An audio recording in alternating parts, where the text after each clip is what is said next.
begins up north from here, only 4 miles away. The source, an underground lake called the Edwards Aquifer. It's The for a minute. aquifer measures 180 miles in length, 30 miles in width. Now from that start point, it comes down 4 miles, where it makes this U-shape that we're in right now. It's called the Horseshoe Bend. It goes further down south, 138 miles. That's where it reaches the Guadalupe River. Then it goes 10 more miles out, then it reaches the Gulf of Mexico.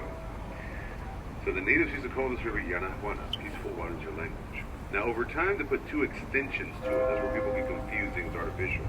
I'll explain that just a little bit later. You're also going to find out we have quite a bit of German influence here.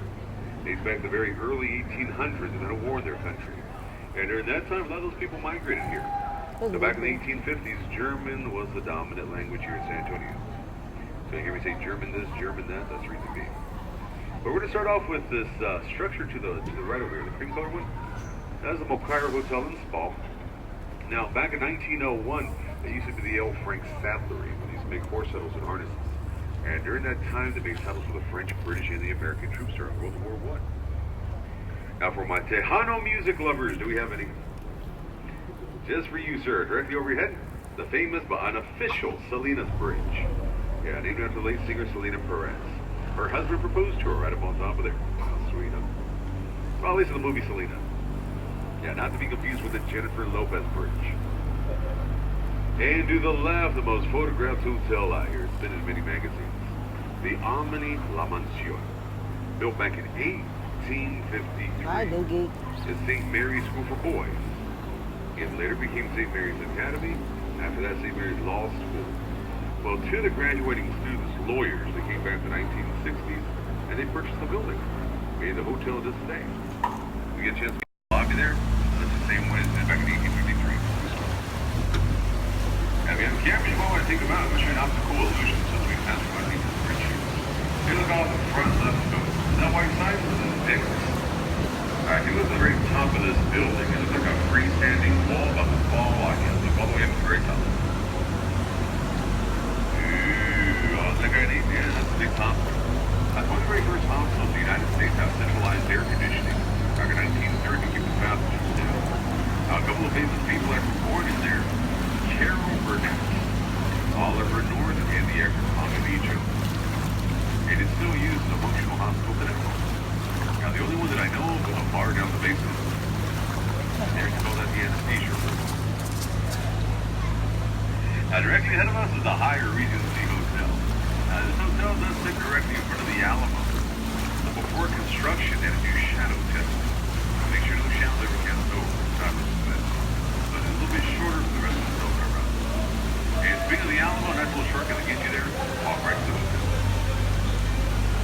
Now, for my ladies who want to feel like Cinderella for the evening, just go on top of this bridge that we're underneath and wait for your horse-drawn carriage all lit up at night. That's providing that you bring your own Prince Charming with you, not including Star Days. But you bring good stuff too, like the husband, or even the boyfriend. Make sure it's not the same time. This is the Mexican blues, alright? Now for my Tejano music lovers, already found that one. Another one. Alright, we're going to get back to this a little bit later. Okay, let's talk about that German influence here. Now, during those days of prohibition and alcohol was illegal in the United States, we had a group of German businessmen that agreed with the whole prohibition thing. They opened up their own social club to the right here. Called the Casino Club building, opened up back in 1927. Today we use the Saltgrass restaurant down below and apartments at the very top. Now, the famous author Alex Haley, he's right up there. That's her room. Any margarita drinkers here? Alright, this is the spot for it. Yeah, some of these restaurants out here for 60-ounce margaritas. Now, you heard right. Fishbowl. I had one for my birthday. I had no idea that was 13 shots of tequila. Yeah, exactly, ma'am. Look, they had a wheelbarrow in the back alley to carry me out. Be careful with that. And later on this evening, I went to the dinner boats out here. And having dinner on the boat, the average price is $50 a person. Which is the appetizer and the main course. Now, to the right over here, this is the Clipper building. Robert Cookman. The architect has designed the walk-in hall. Now, towards the end of the tour, we'll be talking about the whole thing together for you.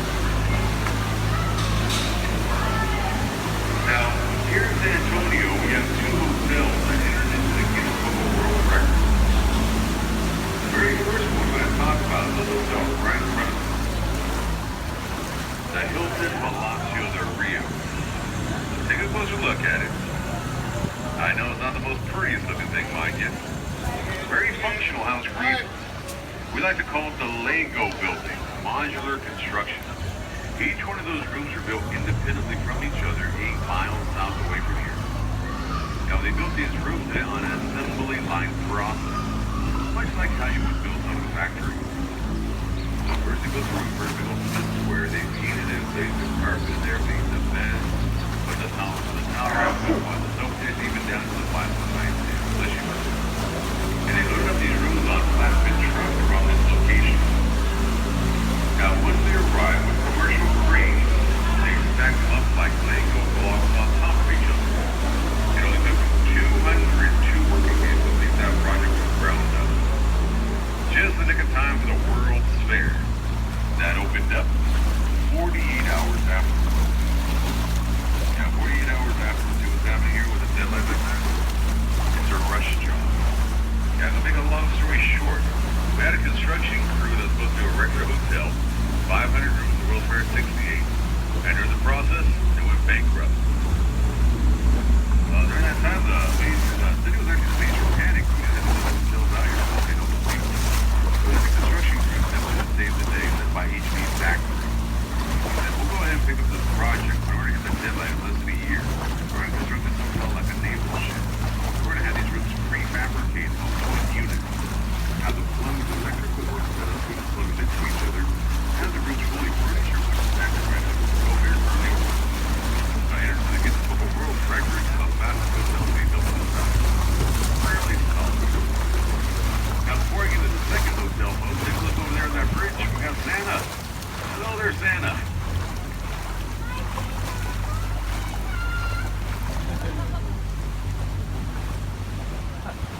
What, no candy canes?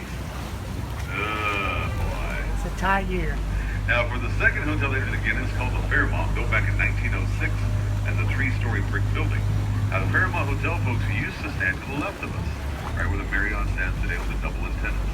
Now, good old Marriott there purchased the land of the Fairmont. They wanted to create its own hotel. Small little problem with this idea. The Fairmont Hotel that was on that location is a historical landmark. In other words, the building itself is protected. Part of our history here. They cannot destroy it. So back in 1985, they actually jacked up the entire building. They had underneath 36 axles, hundreds of tires, and they moved it. 6 blocks behind us on Alamo Street, right behind the Fair Park. It took them 6 days to move the entire building, a block per day. And finally reached a new destination very safely. So I entered into the Guinness Book of World Records for the largest structure to be moved in pneumatic tires. Not too bad for 6 days. It took them 2 years to all legalize people.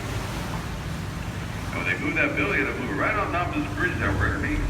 So they had to drain this portion river off, put a bunch of supporting beams underneath there. Now, talking about these 2 hotels doesn't do it justice. You gotta see for yourself. Got some time on your hands, on your smartphone, just go to YouTube.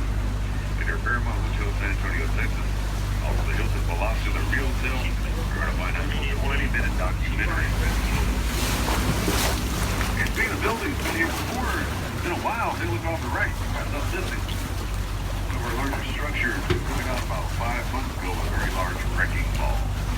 No, we didn't see Molly Cyrus. And they're going to extend out Hemisphere Park out here. Near theater.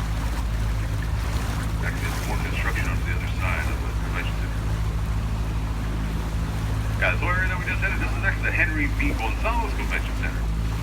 Named after him, he was the very first Latino to be elected as the House of Representatives back in 1961 during the Kennedy administration.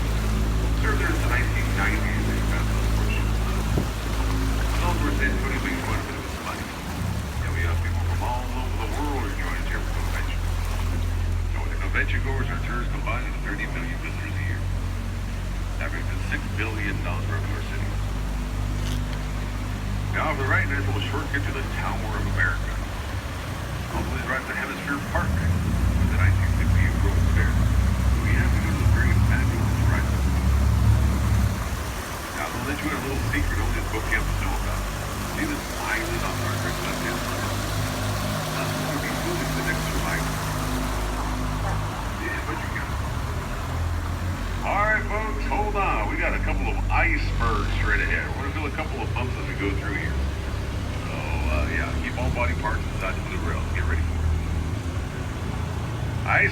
number one, first bump.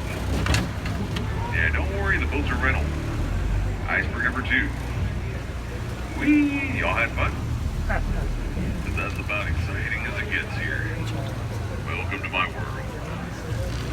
Hey, right in front of us, the 3 tombstones of the boat captain didn't make that turn.